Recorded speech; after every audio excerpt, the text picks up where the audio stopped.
Chapitre 3 de la puissance du yoga. Établir la fixation du mental sur un seul point, c'est la concentration. L'y maintenir dans un courant ininterrompu, c'est la méditation.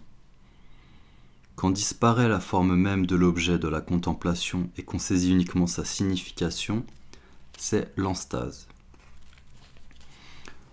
Coordonner les trois mouvements sur ce seul point, cela s'appelle la convergence.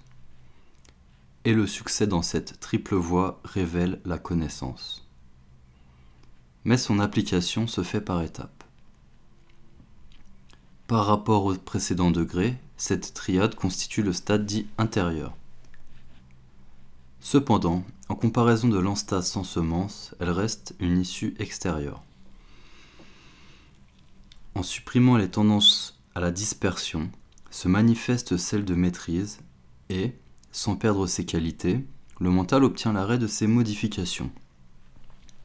Il devient ainsi un fleuve de sérénité. Ne plus donner libre cours à la multiplicité des phénomènes mentaux, mais soutenir la concentration sur un seul, aboutit à cette modification particulière qu'est l'enstase. L'immobilisation de l'esprit a pour résultat l'équivalence des événements passés ou présents. Ceci nous explique par ailleurs le mécanisme des changements formels, temporels et qualitatifs, qui se produisent à la fois dans le monde de la matière et dans celui des phénomènes subjectifs. Car la substance manifestée conserve sa cohérence au travers de son évolution passée, présente et à venir. Évolution dont la variété a pour cause le devenir. Réussir concentration, méditation et unification, samyama, sur les impressions résiduelles des trois changements de forme, de temps et d'état, apporte la connaissance du passé et du futur. Le mot énoncé, sa signification et ce qu'il représente sont habituellement mêlés. Mais si on établit concentration, contemplation et enstase sur ces éléments séparés, on obtient la connaissance de tous les langages et les cris du monde animal. Quand on découvre les impressions enfouies dans le subconscient, on a la révélation de sa vie antérieure.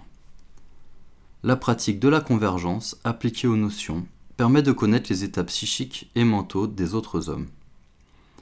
Mais non leur substance mentale elle-même, puisque la concentration ne la concerne pas précisément.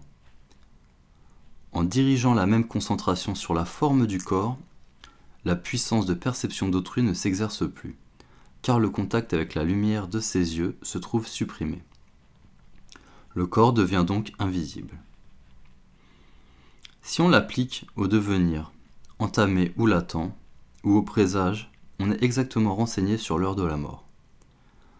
À l'amitié et aux autres qualités, c'est la force occulte de ces vertus qui survient. À la puissance de l'éléphant, par exemple, on obtient cette même puissance. Se fixer volontairement sur la lumière intérieure apporte la connaissance de tout ce qui est subtil, caché et lointain. De la parfaite concentration sur le soleil découle la connaissance de l'univers. De celle sur la lune, la connaissance des constellations. De celle sur l'étoile polaire, la connaissance des mouvements des étoiles. De celle sur le centre ombilical, la connaissance de la constitution du corps. De celle sur le creux de la gorge, la cessation de la faim et de la soif. De celle sur le courant d'énergie situé au niveau du cœur, la stabilité du corps. De celle sur la lumière au sommet du crâne, la vision des yogis doués de grands pouvoirs. Mais on peut aussi tout connaître par l'illumination spontanée. La contemplation sur le centre du cœur ou de la tête mène à la connaissance de l'esprit. La modalité lumineuse du mental et le soi sont totalement différents, mais leur confusion provoque l'expérience du monde.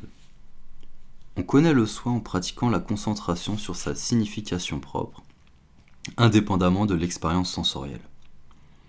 Cela a pour effet secondaire l'acquisition des pouvoirs occultes concernant l'audition, le toucher, la vue, le goût et l'odorat. Jugés comme des perfections par le profane, ces pouvoirs sont des entraves à l'unification. En réduisant la cause des liens qui asservissent l'esprit, on peut découvrir le passage pour se transférer dans le corps d'autrui. La conquête de l'énergie vitale de l'atout et de l'expiration donne le pouvoir de flotter sur l'eau ou la boue, de marcher impunément sur les épines, de s'élever en l'air ou de mourir quand bon nous semble. La maîtrise de l'énergie vitale de la digestion fait apparaître un rayonnement lumineux. La triade concentration, méditation en stase, appliquée à la relation entre l'oreille et l'espace vibrant, produit l'audition surnaturelle. Appliquée à la relation entre le corps et l'espace vibrant, et accompagnée de la méditation sur des objets légers comme le coton, elle permet le vol magique. Appliquée aux modifications mentales séparées de l'influence extérieure des sens, on la nomme grande désincarnation, et elle cause la levée du voile qui cachait la lumière.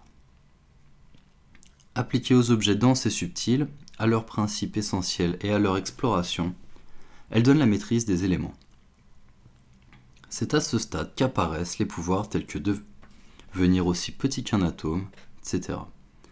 Désormais, les lois de la nature ne concernent plus l'adepte dont le corps est glorifié.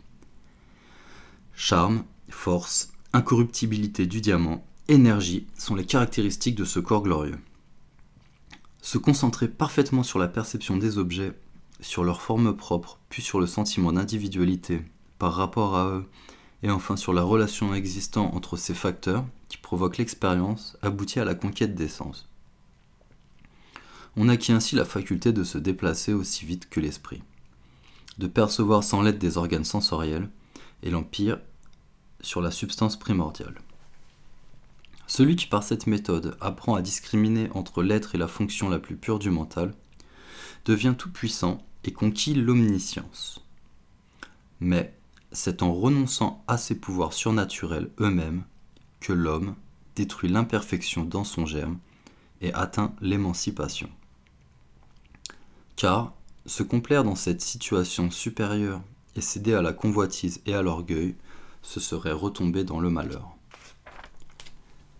Arrêter la contemplation sur la fraction la plus infime du temps et sur ses séquences antérieures et postérieures apporte connaissance et discernement continuel.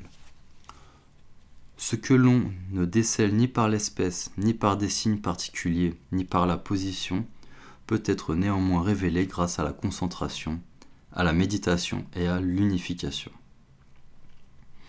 Cette sagesse suprême, issue de la discrimination, est délivrance et révélation absolue de toutes choses et de leur modification. Quand la pureté de l'intelligence et du soi coïncident, c'est l'émancipation définitive.